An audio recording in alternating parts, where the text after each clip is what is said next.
Fərhad bəy, mənə maraqlıdır. Birləşmiş Ştatların bax Çin iqtisadiyyatından bu qədər qorxması, bilmirəm bunu dırnaqarası adlandıraq, yoxsa birbaşa qorxması Çində Kommunist Partiyasının hegemonluğu ilə bağlı deyil. Yəni Birləşmiş Ştatlar Çini qırmızı imperiya kimi görmür, yəni SSR-nin davamçısı, bir növ kiçik qardaşı kimi görmür. Hər şey bununla bağlı deyil. Və məsələn Çin aerokosmik sənayesi dünyada birinci yerdədir.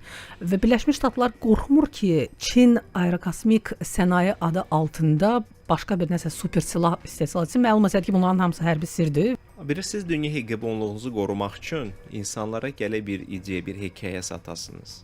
Hansılar ki, onları inandıra bilərsiniz. İndi nə kimi hekayə ondan ibarət idi ki, Francis Fukuyama öz kitabında qeyd etmişdi ki, artıq bitdi. Yəni ki, qərb mədəniyyəti, qərb həyat tərzi özünü doğrultdu və hamı indi anlayır ki, yeganə yol Qərbin getdiyi yol, Amerikanın, Avropanın getdiyi yol getməkdir. End of history. Yəni tarix bitdi bundan. Bundan SSR dağıldı, hamı qərb yönümlü olmaq istəyir.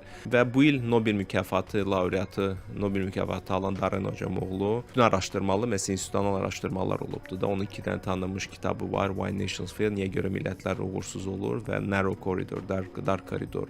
Və bütün nəzərlər onun üzərində qurulmuşdu ki, mütləq demokratiya olmalıdır, inklüziv institutlar olmalıdır, azadlıq olmalıdır, azad bazar olmalıdır. Dünənləri Daron Hocamoğlu özü öz X səhifəsində, keçmiş Twitter səhifəsində öz-özünü sorğuya tutmağa başlayıb.